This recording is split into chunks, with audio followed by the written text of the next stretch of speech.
Hey, Neil McDonald here. Welcome to my live. Give me 1 second. I'm just going to turn off some caption stuff. Let me get nice and big there for 1 second. All right. Hey, good morning to those of you out there on the West Coast. Good afternoon to those of you here on the East Coast with me. If you're a regular attendee of our live events, I took a little bit of time off. And David, who's my guest today, has really driven me back into coming back and chatting about things that are helpful to you in the GovCon space. I did have a hiccup. I love this stuff. I'll give you a tip for success. Just for those of you showing up early and on time, my tip for success is get on early, wherever you're going. I used to talk about this a lot in trainings where I would show up an hour early if I was going to a military base for a meeting with a program office, contracting officer, whoever, because you have the whole gate to get through. You know, if you're here in the DC Beltway where I'm at, you've got traffic that's unpredictable. You've got security to get through the gate. You got security to get into a particular building. Then you got to wait for somebody to come get you. And there's all these hiccups. And I would get somewhere an hour early and people are like, you're wasting your time. It's like, no, you're not. I would bring work with me and I could be doing work, but at least I'm on time. And this just happened to me today. I showed up 20, 30 minutes early, and the tools that I use to come live to you are down. And today we are live, right? It's Friday the 26th or Thursday. I don't even know what date it is, but Thursday the 26th, right? And the whole tool system was down. I wasn't able to go. So I was having to wait for them to get going. But fortunately, David and I got it squared away. So my tip for you for showing up early and on time is make sure that you continue to do that, and you'll always do well with your government buyers. All right, I'm going to bring David on because we're gonna try to maximize our time here. Let me just bring up. I gotta do my little math here. David, sound check. You can hear me? Just checking. Can you give me a sound check really quick? Can you hear me? Yep, I'm here. Perfect. And maybe actually in the chat, everybody, you can just start off with a little sound check. Let me know you guys can hear me as well and hear David by just letting us know in the chat what city and state are you coming from. It's always fun for us to kind of understand where across the country. Yeah, I'm in Virginia, Falls Church. There you go. So for everybody else, just put that in the chat.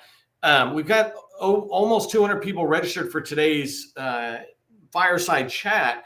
And I'm really excited to bring David on because right now there's just so much going on with AI. I'm personally incredibly excited about just what AI can do in the world. I'm using it with my son to write a book. Another one, he's building a roadblocks game. These guys are 11.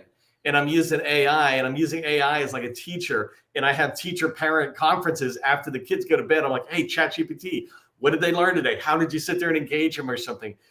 There's that. And then there's also this business stuff. And so David runs with his co-founders, ProposalGPT. And I'm excited to have a conversation, not necessarily about his company, but just about AI and the value to industry. So David, I really appreciate you coming on and engaging with us. How about we just start with maybe a quick introduction, not quick, but an introduction of you and a little bit of your tie backwards from ProposalGPT, because you've got GovCon street cred, right? And so why don't you just introduce yourself to the crowd? Yeah, no, thank you, Neil. Appreciate you having me here. Quick background, started off 6 years ago when I first co-founded an IT company. And, it took me the first 2 years of losing 125 proposals. And I kept telling people this when I met them in person. It's like, it's okay to just submit proposal and lose, right? You kind of learn from there. And eventually won our first contract, full and open. And then that kind of just snowballed down and then now we have a company that's more than 50 people. And, if I met Neil earlier, I'll probably have a way less of a headache early on. That's funny. No, I appreciate hearing that from you, because it is it's one of the things that I want to have in today's conversation is this idea of using AI around proposal writing. And I think the way I put the title was AI proposals that contracting officers will embrace and not get mad at. I find it pretty funny that on the acquisition side, on the federal buyer side, they're like, oh, we don't want you to use a proposal or AI. I'm like, it's like saying you don't want me to use a pencil, when they invented it or something. It's like, it is fundamental to life. You're going to use it as a buyer. I'm going to use it as a seller. But there's a difference between a quantity game, which we can get into in a minute, and a quality game. But do me a favor, just stick with this thing for a second, because uh, before we even get to the AI part, you're writing, 123 proposals, I think you said, before you won your first one. And this is not unusual. I appreciate you sharing that. That's 120, and I say this softly, right? But 120 failures. And we've all been there. Like, we've all written a ton of stuff. We're like, why didn't I win, or whatever? And people give us whatever advice they want. But as a small business, that's a huge lift for you and in your company as you were learning. How did you begin to evolve? Like, did you ever figure out how you began to get to that winning stage, or winning that first proposal?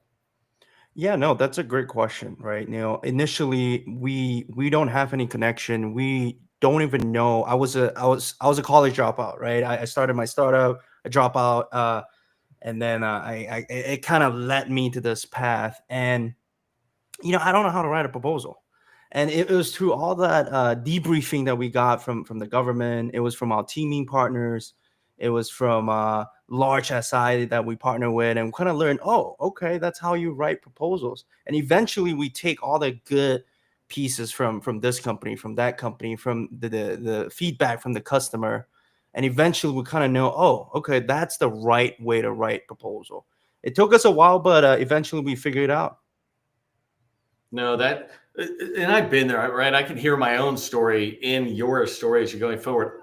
I talk about how people like you, when you're starting a company with your co-founders, et cetera, in your GovCon space, you're subject matter experts at what you do at janitorial services, or at cybersecurity, or nuclear power, whatever it is. We're good at that, but we don't have any real clue in the beginning about federal sales, proposals being the key component of federal sales.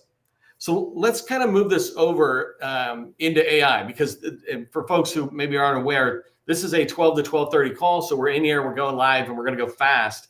And I told David, I'm going to interrupt you, et cetera. But actually, first thing, just let me know in the chat, are you using AI for proposals right now? Just say AI yes or AI no on there. I'm just curious if you're even using it.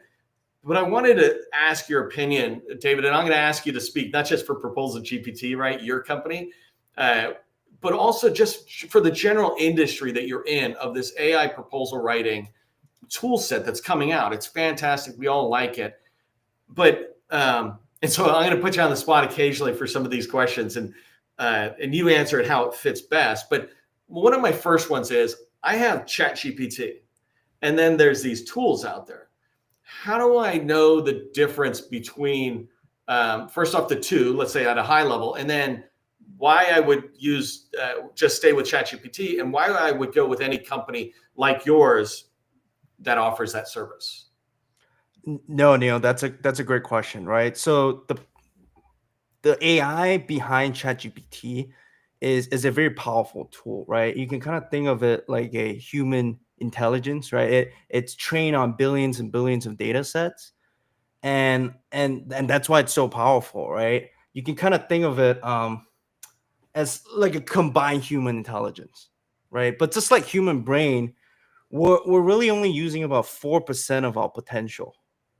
So when it comes to like ChatGPT, it's a feature for you to, as the name suggests, it's a chat feature.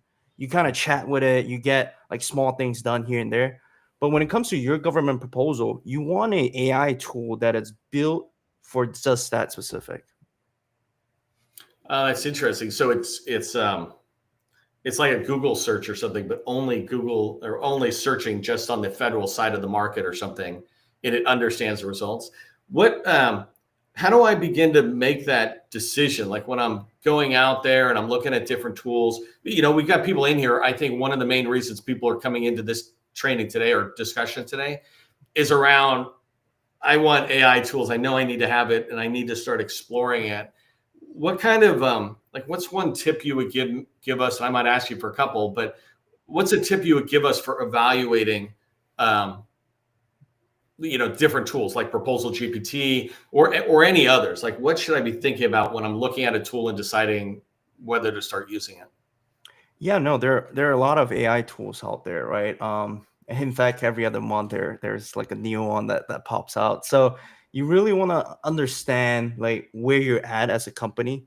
You want to really understand but coming to that later, uh, basic AI tools, you should be able to make sure that the AI tool has features in that's built in for compliance, right? You want it to understand DFARS, FAR clauses, so that you don't have to worry about that.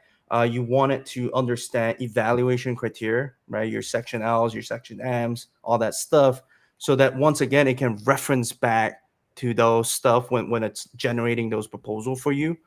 And then number three is the template and formatting.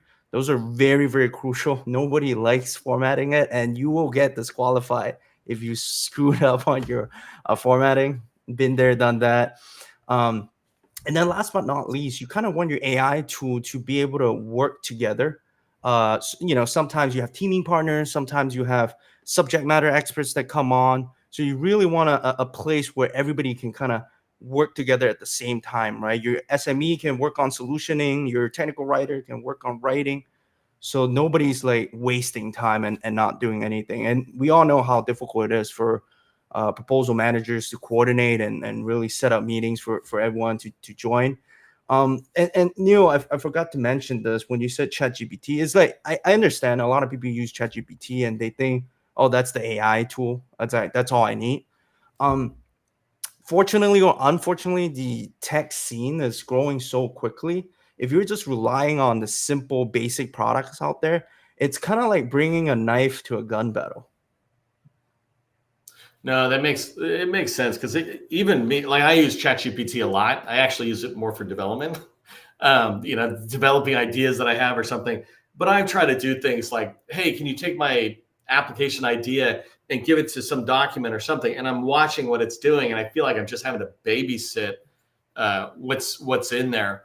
When when we look at a tool and we're starting to use it, how um, and this is a loaded question because people who are on the fireside chat today with you and me, they're at all different levels, right? I get people who are brand new to government contracting, maybe even haven't even written a proposal, right?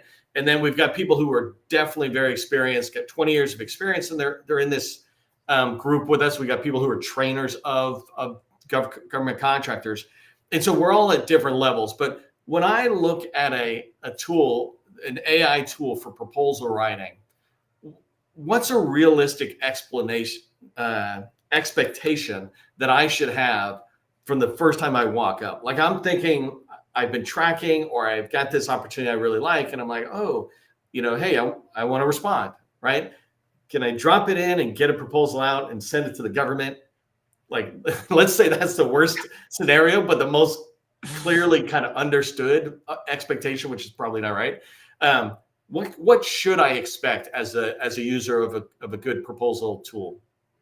Yeah, no, great question, right? So first thing, you want to make sure you do your capture, at least you understand what the work is so that it can resonate with you and make sure that you actually have what it takes to win, either if it's your past performance, your teaming partners, all that stuff, or your relationship with the customer, right? Once you have that foundation level, you can then hop onto an AI tool and really a good AI tool should be able to walk you through and really help you format it out in a sense where you're putting all your capture intel in, you're putting all your domain expertise and knowledge in, and then from there on, it should be able to just with one click get you first draft in minutes and not weeks or days, right? And a lot of small companies, what they do is they tend to outsource their proposals, and it's kind of like lawyers, right? Nowadays, when you're using lawyers, you don't want to just reach out with a blank document because that's when they overcharge you, kind of, right? Because every second they charge by the hours. So when it comes to Yeah. your proposal, if you have a a first draft ready, and you send it to your consultant, I think that will help reduce a lot of the hours right there. Yeah, I think one of the things I had put in, I don't know how many people read the description within my invite for today, but I said quality over quantity or quality versus quantity. And I think many of us who've got opinions out there have watched within the federal market that you took 2 years to personally write 120 something proposals out there, And nowadays people are writing 120 proposals in the weekend or something. It's like, stop it. You're killing me. And it's that's their choice to do it. But the reality is quantity is not going to lead to wins. It's quality. How are, and by the way, I'm seeing people in the chat. If you've got questions, throw them in, because this is live. So as long as I can kind of watch your questions, I'll try to weave them in. Otherwise, David can, help us answer them afterwards. But coming back to the quantity, right? Quality, how do these tools really begin to manage the quality of a proposal? Because I teach that proposals basically are the 4 C's for responding to a proposal: clear, compliant, compelling, and convincing. Well, everybody does compliant. Let's just assume every tool out there does that, etc. Even let's say ChatGPT, perhaps, or something. We'll throw him a little credit. But compelling and clear and convincing, those are different things. Those touch on the quality of the proposal you're sending. How do proposals like yours or tools like yours or others, how do you begin to help me have a better quality? So, and I'm sliding into this, how do I begin to differentiate myself to the government with the help of these proposal tools, more than just an outline generator type thing? Yeah, no, absolutely. I mean, first, actually, I did a quick research before jumping on this, and about 40 to 50% of small business proposal gets disqualified because of compliant issue. So, surprisingly, right? I thought the number would be way lower, but that's the number out there. So, compliant, it's going to be very, very important. But coming back to your question, right? How do you really enhance your quality of proposal? Because if you're just using AI and then just with one click and okay, you just scroll through it, it's like, okay, it looks decent enough, let me submit. You're not going to win proposals doing that, right? The whole idea of the tool is just to get you to a point where you have your first draft. If you're writing your own proposal, would you submit it as the first draft? Probably not. So especially if you want to win. So you really want to spend time to go in and change things up and put in your winning secret sauce, if you may, right? The tool helps you save time, gets you to a decent stage where you can actually start putting in more value to it, and doesn't really get you to a proposal where you can submit. Yeah, no, it's ever since companies like yours have come on the scene, right? They've all kind of reached out to me because I have a pretty good connection in the federal space. And so I get to be exposed to them. And one of the things I have said over and over again is that it's just, and not to dismiss your tool because I'm dismissing them all, is that these tools are no different than some intern out of college that Booz Allen has hired and said, hey, I want you to write proposals. You write the first draft. Here's our previous body of work. Take a stab at it. Well, so great. They can write a pretty decent draft in there, but they don't have the years of experience and the customer intimacy or understanding that enables them to do that. And it's an unrealistic expectation, I believe, for any AI tool to have that. But the AI tools learn what you're doing. I did want to quickly say, because I just saw somebody put this in about, can we get a demo? One of the things I really liked about David and what he's doing over there, let me first do this, is that he goes, yeah, yes, of course they'll do the demo, but everybody does a demo. What they say is, get a free proposal. Just go to ProposalGPT.io or actually connect with David right now on LinkedIn. Or more importantly, if somebody's feeling generous, they can put in the chat the ProposalGPT's LinkedIn page. But go over and talk to them. And actually, if you follow the LinkedIn page, David, which I just saw today, I think prepping was I think you've got like get 3 proposals in there. Yeah. I don't know how long you guys will leave that little post up if it gets overly taken advantage. But the reason I liked it is I don't need a demo. I need to use the tool. And there's a difference between you driving it and me driving it. And so it's just a sidebar. I really appreciated that. Let's go back and talk about this idea of quality and quantity. And somebody touched a little bit on this with pricing. I think that there's this shredding. And again, to our audience, we have people at different levels. But basically, when I get a proposal or an RFP, one of the first things I do is shred it and really begin to understand, what do I need to do? Some people call this outlining, compliance matrix, whatever it is. But as you move forward, it gets into more nuances around the proposal writing. And so one of them, for example, in this, feel free to tell me you guys maybe are stronger at this tool or not, but what's your general idea of the pricing side of proposal? I'm going to come back to the tech volume in a minute, but for everybody, if you're not totally tracking, generally when you respond, you have one volume or one response part that is about the technical scope, and the other part is about the price, one way or another. And so I'm asking him on that. No, yeah, no. Our product, it only focuses on the technical side, right? So nothing with pricing. That might or might not come later. Maybe that's part of the roadmap. But right now, we just want to focus on doing one thing and one thing perfect, which is helping you get your first draft in your proposal side of things, right? Either it be technical, either it be management, right? Company management, your resume, your past performance. You can just pull that in and the AI will train on that, and then it'll eventually get better and better.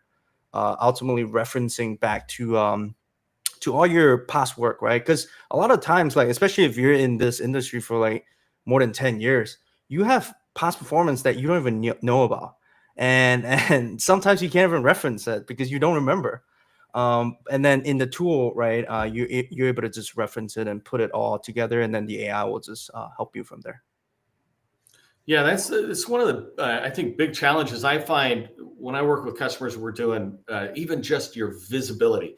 Like, are you out there telling stories? But one of the things I say in proposal writing, and this is just my way of going after, is they ask for past performances. It's like, great, here's my 3 because that's all you allow me to do.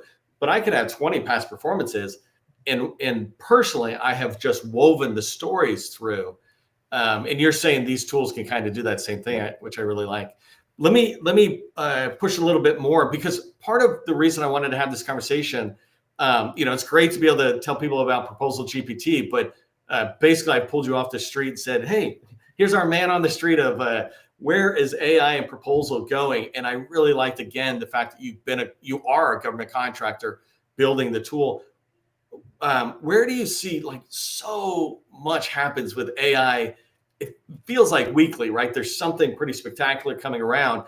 And a big part of what needs to be done within proposals is graphics, especially now. I really believe there should be a table or a picture or something on every single page. If there's a page of text, it will not be read, is my opinion. Maybe the headers, but probably not even that. How are tools able to integrate all, not even just the graphic type stuff? I think a broader question, David, is how are tools like yours, and let's say you're representing everybody out there, how are you able to integrate all this change that is happening from OpenAI or Perplexity or whoever, as they name drop tools I don't even totally understand?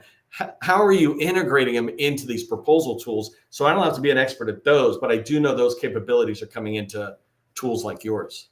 Yeah, no, that's an interesting question, right? So when it comes to the intelligence, right? Whether it's OpenAI's model, whether it's Cloud's model, whether it's Meta's model, it simply doesn't matter.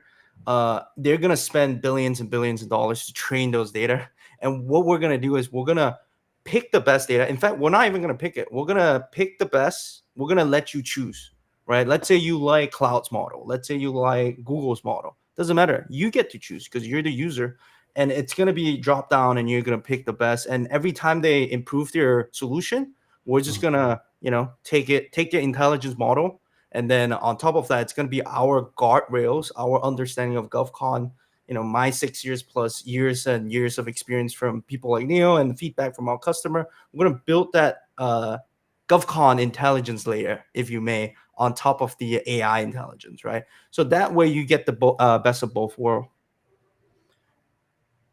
And No, and speaking of the charts and bars and all that stuff, like right now we have basic diagrams and all that that's already built in. So you'll get to see it if you try out the product. And I kept telling you this, Neil. This is the worst version of the product that you're seeing, right? Just because how quick technology is improving right now. I think again, right? It's we better start to learn how to take advantage of it. Yeah, oh, it's amazing. And for people who don't know this, because AI is here on the scene, we're able to move so fast. And so whoever was like a leader in the market a year ago, the things change, prices change, everything. I mean, the cost is coming down so drastically, even just from, a year ago, 2 years ago or something. I did want to come back for a minute. We've got 5 minutes left, and I wanted to come back on this idea of quality with the contracting officers, right? One thing I will tell like I saw somebody said, if we're all using the same tool, let's say our responses will all be the same. Let's say that's true. One of the things I've been trying to tell people is that AI has always been here. Just earlier, it was a human. It's like, what? Well, earlier on, you would outsource proposal writing to some outsourced person like me, let's say, and I would take the best of what I have and put it in. And because it's me, there would be a tendency for me to speak the same way, no matter how different I try to be. And so it's not the tool and it's not the consultant who writes proposals, not that I do that. It's not us that makes the difference. What makes the difference goes back to your company, your experiences, your stories. That's the secret sauce, frankly, that I think you were talking about. But I wanted to ask you one last question that we can kind of explore a little bit. Is right now in the federal government, they're looking at how do they deal with all these companies that are just submitting tons of AI generated proposals that really are not even company generated, they're just coming out. And so that is a problem the government has. How are tools like yours and the others out there, how would you advise us to be able to combat that, to be able to say, yeah, of course we're using AI to assist, but we really are seeing your proposal or your RFP or whatever? Right. So just a bit of context as well.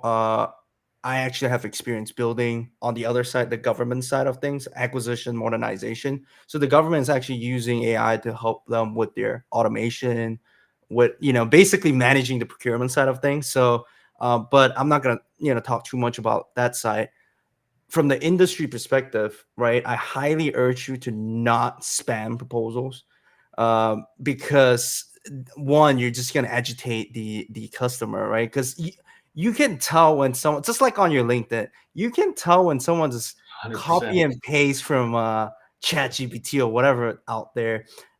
Look, you can use it to help you craft your message, but if you're just blindly copying, that's a very different set of problems, right? So coming back to the foundation side of things that we want to care about, it's you using the tool to assist you, not blindly just submitting that.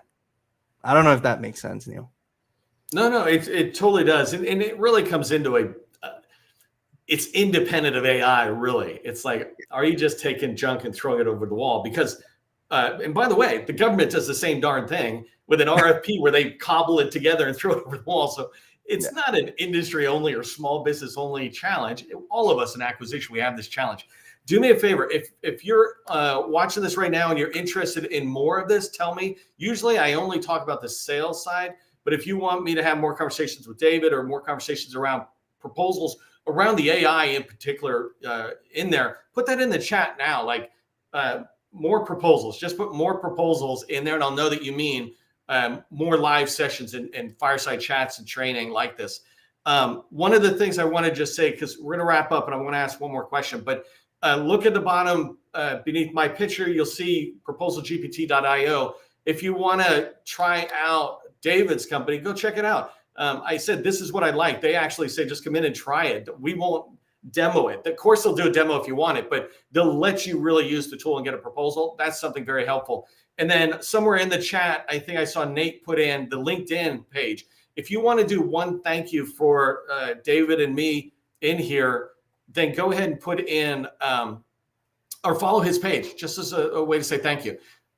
Okay, so the last thing I just want to ask, and we only got 1 minute left here, is if people are thinking about what's the next one big step they can think of with AI, like what are you tracking? Forget about proposals and limiting. What's the one thing you're tracking and most excited about AI in 1 minute or less? Wow, no, that's a great question. I think AI, when I talk to even on the government side of things, right, not just the industry, it's a lot of people are fearful of like AI replacing humans, right, or like replacing their jobs. That's not going to happen. right? AI, there's going to be two types of situation moving forward. It's the people who learn how to use AI and get ahead, or people who don't use it, and they kind of get left behind, right? AI doesn't really replace human. Don't believe all the news out there like, oh, AGI is here, all that. We're very far behind, right? The current models are all they're good at prediction. They're a mathematical algorithm, basically. They're not like humans. They can't think for themselves, right? It's really good at predicting and following a certain patterns, but it's not there to replace you. So learn how to use it, I would say, and then you'll be way ahead compared to your competitors. Yeah, in the old days, we'd call it a tweetable moment, right? AI is an enabler, not a Yep. not a replacer. Hey, we're out of time. I like to end on time. It's 12:30. David, I'm going to put you in the staging room, and I'll come back in a minute. But thank you very much for coming along. Everybody, if you appreciate it, just say thanks, David. Maybe follow him on LinkedIn. I Thank will you, see you in the guys. next training. Thank you, Everybody. Neil. Yep. It's great. It's fun.